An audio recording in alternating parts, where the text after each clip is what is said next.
Any particular questions for me tonight out of any of you that are joining me on live now? No? Okay, well, in that case, this week's mainly been about governance for me. So I thought I'd do sort of 50 relatable Q&As around governance for small business and charities. Try and put it in a little bit of like sort of layman terms. So here we go.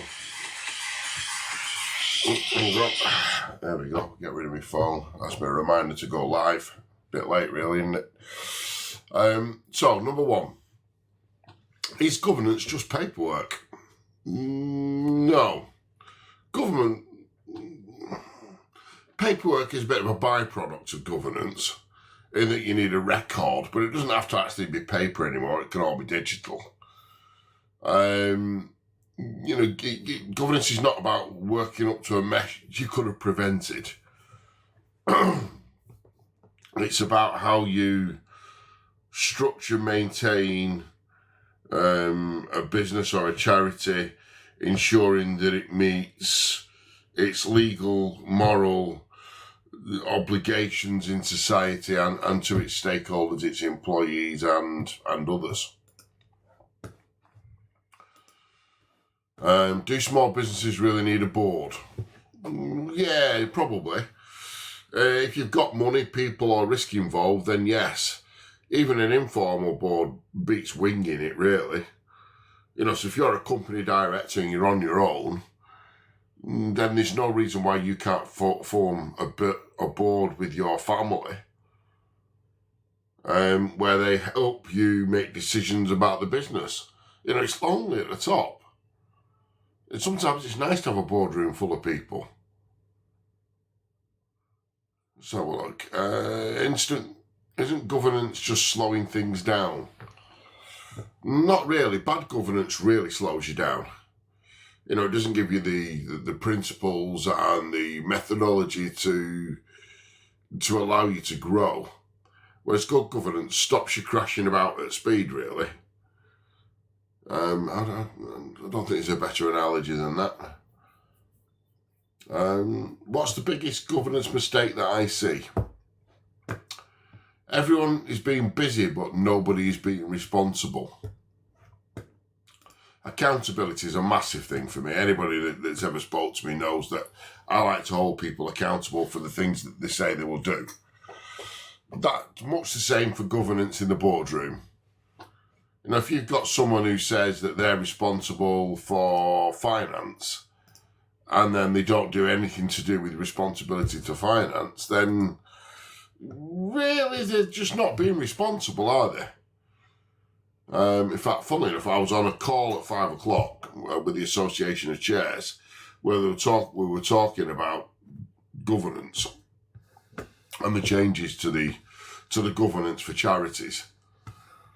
And it is quite interesting how many people will join a boardroom or become a trustee in a charity and actually not be aware that what their actual responsibilities are to that charity.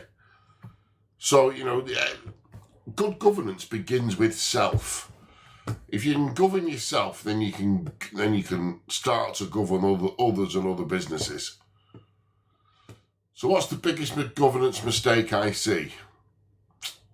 Yeah, everyone's just being busy, but no one being responsible. So what does a board actually do? Yeah, I must admit, when I started out in business, when I was just a lowly insurance clerk, I did wonder what the board actually did. Because everyone kept going on about, there's a board meeting tonight, and I was never invited, so it was a bit, well, what does a boardroom really do, The boardroom, well, the board in a boardroom is there to keep the business safe, legal, and moving in the right direction, while management gets on with the work. So when you form a company at Companies House, you create a document called the Memorandum and Articles of Association. And when you create a charity, you have a very, very similar document, and that governs what the business can and cannot do. So if you've started an engineering firm and you want to switch into selling cuddly toys, you need to check your memorandum and articles of association to make sure that your company allows for you to do that. I mean, most governing documents now are fairly widely worded to allow the board to do whatever the board decide they want to do. But you do need to check. You need to check that those governance documents are still current from the day that you started. It's incredibly vast, the world of business, and governance is one tiny little bit of. Oh, hang on a second, I've got a message. Well, maybe we've got a direct question. Oh no, where's the message gone?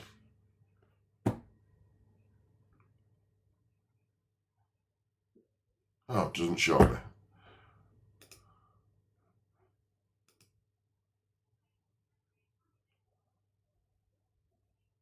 No, it doesn't say. All right, okay.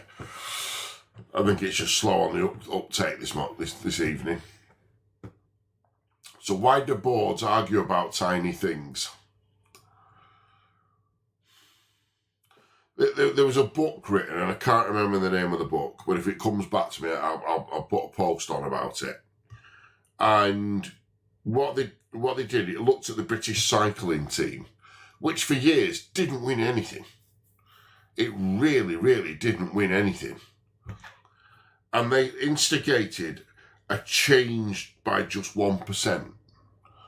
So when you go to training, you try 1% harder. You change the gear ratio so it's 1% better. You change the tyres so that they're 1% better. And slowly but surely over the course of a year, they became 365% better. And I know that this analogy doesn't really sound like it's answering the question. But the reason boards argue about the tiny things is because the tiny things matter when you accumulate them together. When the big stuff isn't clear, when there's different strategies in business, hiring strategy, marketing strategy, sales and marketing and finance strategy are all fuzzy, everything becomes a debate. So that's where you look for the chair of the board to lead that conversation in a better way. To make sure that everybody's on the same page, to make sure that all the strategy documents are quite clear and not just 500 pages of waffle. What's the difference between a board and a leadership team? The board looks forward and outward, and the leadership team looks at today and inward. So the leaderships look at who's working today, who's good at this, where could we better put Sam or Dave or Ella or Zach or Jamie or Clow or Simon or even my cousin John. Hello, John. So the boardroom will look at the next 10 to 15 years. The leadership team will look at today, look at the teams and resources available to them today, and look at how best to manage today. Hi, John. Good to see you, pal. I hope you keep him busy. I've got to get rid of this cold eventually. Anybody any questions?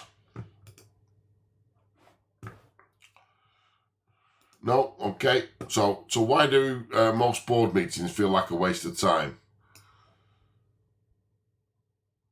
Probably because the decisions aren't being made very clear. The boardroom's more about friends getting together and having a good chat. It's about making some really clear decisions with some really clear action points. It's not just a good old chat round the table and some tea and biscuits. Believe me, I wish it was, but it's not. So I usually try and find that that if you've got a good secretary and they take excellent minutes, you will have a list of action points at the end of every board session. And then when those minutes come out to you, it reminds you the things that you promised to do in the boardroom. So oh, that's good. That's really good, John. So I hope you're smashing it still. John, by the way, for anyone else that's online, is my cousin, and he's absolutely smashing his business. I'm sure he's going to be bigger than United Utilities when he gets there. Well, hopefully he can make $1 million, then he can carry us all through. We've got a lot of cousins, though. So what's the chair actually meant to do in a boardroom? It's quite interesting because a lot of you watching are probably thinking I'm doing this. Stop waffle. Invite active challenge. So that isn't challenge for challenge's sake. That is someone saying, well, why have we decided to do this? You know, why as a business have we decided that we are going to change from making widgets into making springs? What has brought that change back on? So they're there to stop waffle, invite challenge, and make sure decisions get made, not just talked about. The chair, in fairness, is also there for timekeeping. If any of you have ever sat on a charity board, you'll know that they are quite well renowned, the third sector, for meetings that feel like they go on and on and on and on and on. A really good chair will actually make sure everybody gets the opportunity to speak that wants to speak, and make sure that the agenda is worked to like a finite timetable. So if the meeting is supposed to last 2 hours, it should only last 2 hours. I'm learning at the minute chairship because I sit on the board of a number of charities, and I've just been made chair of one of them this year. So I'm actually reading the Institute of Directors chairing the board because that's teaching me to be a better chair. And then when I can't sleep at night, I actually sit and read the corporate governance code. Although this is only a thin book, it is heavy going. Well, if you want to do things right, well, in fact, there's only one way of doing things, and that's doing things right, really. So, what's a red flag in board meetings? Late board pack is a red flag for me. And if I've got a board meeting on, it's Thursday today, isn't it? Friday, and I haven't had the board pack by Monday, that's a red flag for me. I like time to sit and read about the things that we're going to be discussing on Friday, reflect on them, decide on where I think my input will be valuable to the board and the business. And so good timely board papers. The other one is surprise numbers, really. You know, when everybody tells you everything's going great, and then you get to the board meeting and the finance guy, or girl, or lady should say, turns around and says, well, actually, we made a loss last year. I'm like, well, hang on a minute. All the records we had over there every quarter's meeting said we were 20% better than we were the year before. How can we make a loss? Surprise numbers are not nice. And of course, my other biggest red flag is someone saying, just don't worry about that.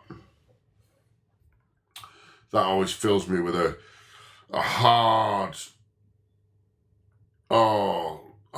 block of acid that makes me think, if we don't have to worry about it, why do we have to bring it up at a board meeting? So this is quite an interesting one, especially if you're thinking about volunteering some time in a charity. And I'd recommend that you all do. If you have the time, you can be a trustee of a charity from age 16. So even if you've got children that are really interested in business and want to learn about business, give them some time with a charity and get them as a trustee.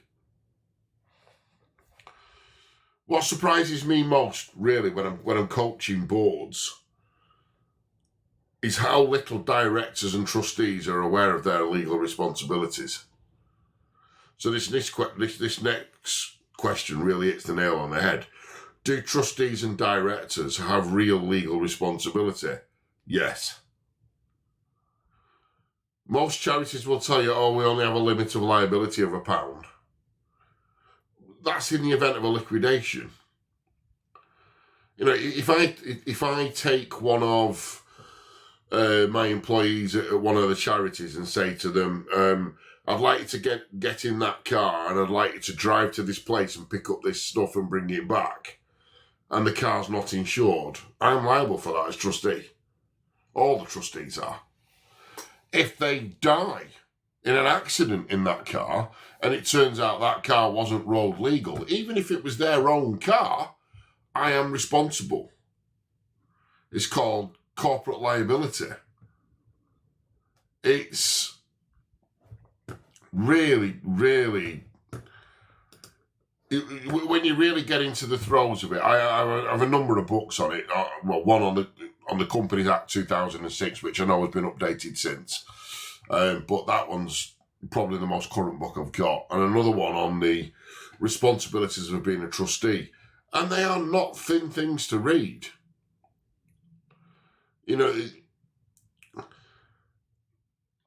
Trustees, unfortunately, are not paid. You have to volunteer if you want to be a trustee. However, you still get all of the liabilities as if you were paid. And directors of companies have exactly the same legal liabilities to their staff, to their clients, to their creditors. A limited company will give you a degree of protection in the event of a liquidation. But what it won't do is give you a degree of protection against a corporate manslaughter claim or sexual harassment. It doesn't protect you from your actions entirely, but it does defend you financially from certain positions. I could do a whole hour on the responsibilities of trustees and directors, but yes, they are legally responsible. Oh, that's interesting. What is a conflict of interest in real life? So, as an example, back in 2015, I ran a design agency, and one of the charities that I sit on the board of asked my design agency to quote for redesigning the website, social media platforms, a rebrand, and then ongoing management of these. So that for me was a conflict of interest. So I was not in a position where I could vote on something that directly benefited me, my friend, or my business. So I declared my conflict of interest and I left the room while they made their decision. In fact, I actually went to the local shop and got milk because we'd run out of milk. But it gave them the opportunity to freely discuss it without my input or without me sitting there staring at them all. In the end, they decided to go with my firm anyway, but that was then their choice. And each and every time that contract came up for renewal or discussion, or if there was an issue, then I left the room and the other trustees made a decision whether to keep us or fire us. You've got to be really, really clear on your conflicts of interest.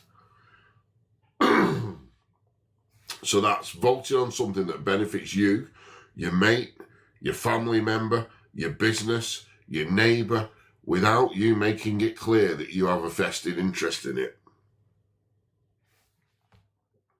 Anybody got any questions tonight? No? Well, okay, so I'll carry on with these 50 governance questions. Oh, hello, Charles. Why do finances confuse boards so much? Mainly because, actually quite interestingly, one of our board is neurodivergent and they're not very good with numbers. As I am the treasurer of one of the charities, I submitted our proposed accounts and TOR, which is, I can't remember what TOR stands for now. But anyway, it's the document that goes with the accounts that explains the accounts. I submitted it to the group of trustees. And they came back to me and said, you're going to have to give me this in a different way. Because numbers generally get reported but not explained. So, because I have a background in finance, I'm not too bad with numbers. I'm no accountant by any shakes. But I'm not too bad with numbers. I can put a set of accounts together that are reasonable. I can get them signed off by the board, and I can submit them to Companies House and to the Charities Commission. But what I am not is an accountant. So, excuse me, awful having a cold.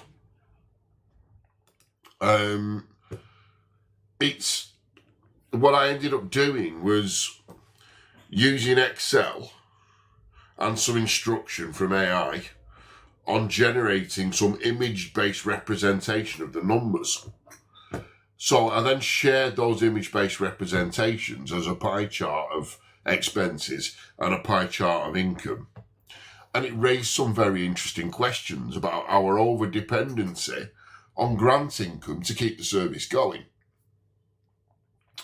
Because we were at something like 62% of income was grant income. And although the grant fund that we generally get our money from is quite reliable and will most certainly be there for the next 10 years, that's not to say that we won't be successful, that we will be unsuccessful at the next grant application, and that will put the service in jeopardy. So sometimes finances confuse the boards because people are not always...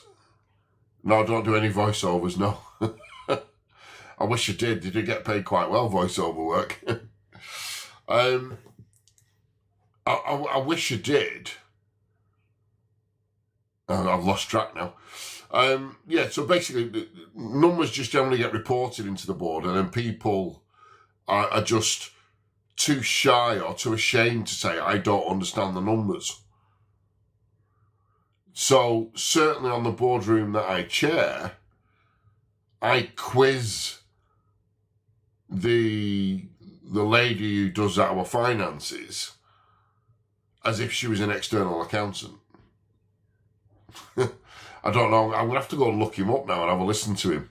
Drew Pritchard, eh? I'll have a look and see what I sound like. But in all fairness, I do video on TikTok because I don't know so many people on TikTok and I don't like the sound of my own voice. So that's probably not going to help me, digger. So what financial question should every board member ask? Right, that's actually quite a difficult question.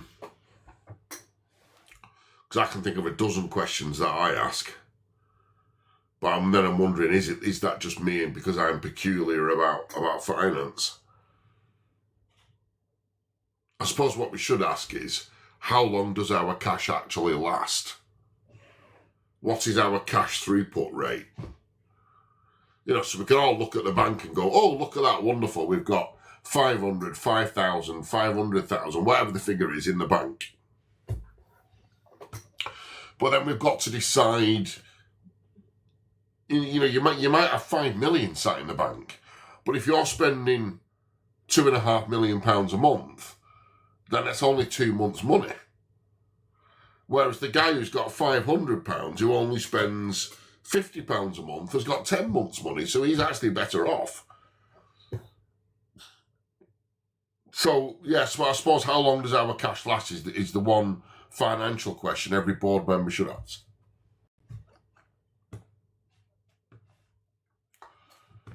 What's the one document board should care about?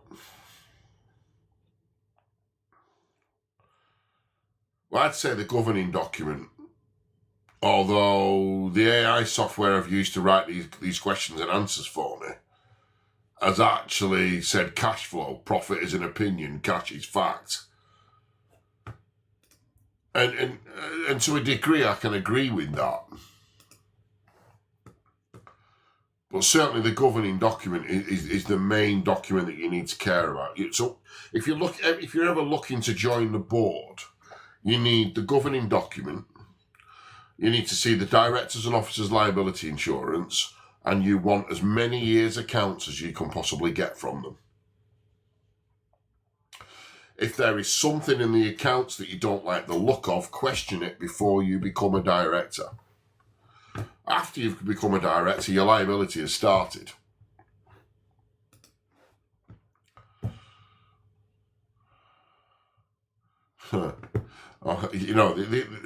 Anyone who think this AI software actually listens to me. What is a risk register in normal language? In reality, it's a spreadsheet. It's a list of things that could bite you and what you're doing so that they don't. In reality, it's a spreadsheet with lots of sections in, and then within those sections there are subsections. So there'll be a finance section, and one of them will be what is the burn rate of cash? How much do we have in reserves? What's our turnover? How much is outstanding to any one client at any one time? Because that's the other thing where, in fact, I'll be honest with you. I was in business with my dad. We were insurance brokers, and we had an over dependence upon one main client, and that main client left, and it was a struggle for 7 years to put the business back on its feet again. So if we'd have had a risk register back then, we would have been aware that we had an over dependence on that client, and we could have taken actions to make sure that they don't leave, or that if they do leave, it minimises the financial impact. So yeah, so a risk register in normal language is a list of things that could bite you, and what you're doing so that they don't bite you. Why do people hate risk registers? Because they get confusing and boring with important. Also, because they confuse boring with important. Probably. People hate risk registers because they become this sprawling animal of a spreadsheet that's so big it takes your computer 20 minutes to open it. And then you can't find anything on it. Whereas I break it down into several risk registers. So you have a finance and operations, a marketing and people. I don't know, I can't think off the top of it, but you just break them down into separate sections. So each section gets smaller, and then you can work with the individual team on that one section. I don't know, maybe I'm boring, maybe I just like risk registers. How often should risk registers be talked about? Every quarter, and anytime something big changes in the business. If you move premises, update your risk register. If you have a large sum of money sat in your bank account, update your risk register. If you don't have a large amount of money sat in your bank account anymore, update your risk register. It is vitally, vitally important. I can't believe I've done 19 questions in half an hour, actually. That's flown by tonight. So, has anybody any questions? Any questions at all?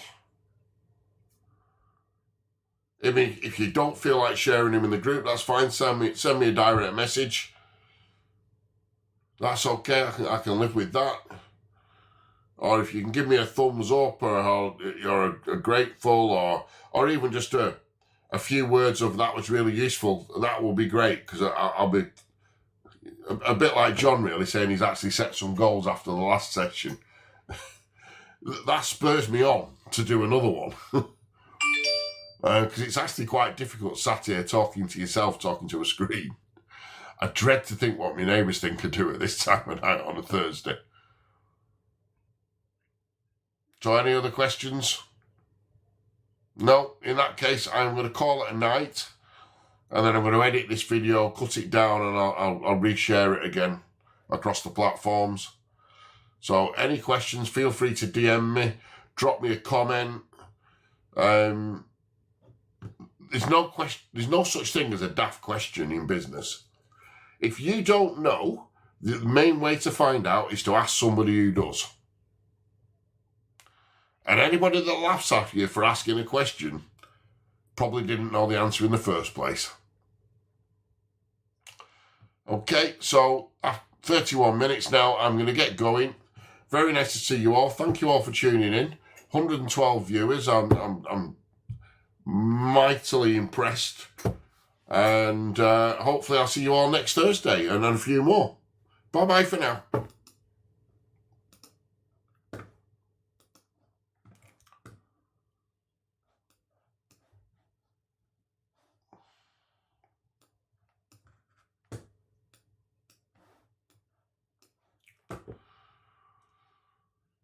Ooh.